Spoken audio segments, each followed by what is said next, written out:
સુરતના કેર બાદ જમીન પર જે વિનાશ સર્જાયો તે જોવા ખુદ ધારાસભ્ય મુકેશ પટેલ ટ્રેક્ટરમાં બેસીને ખેતરોમાં પહોંચ્યા। મહેસાણા જિલ્લામાં કમોસમી વરસાદે ખેડૂતોને પાયમાલ કરી દીધા।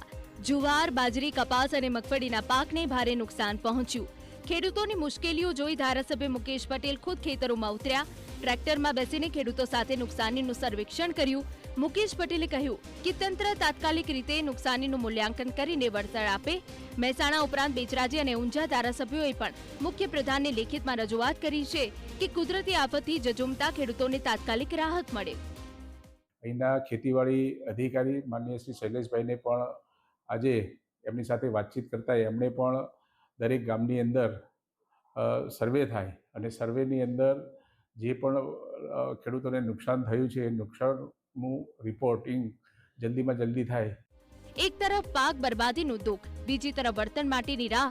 કુદરતના ઝટકાથી ખેડૂતોની મુશ્કેલીઓ વધતી જાય છે।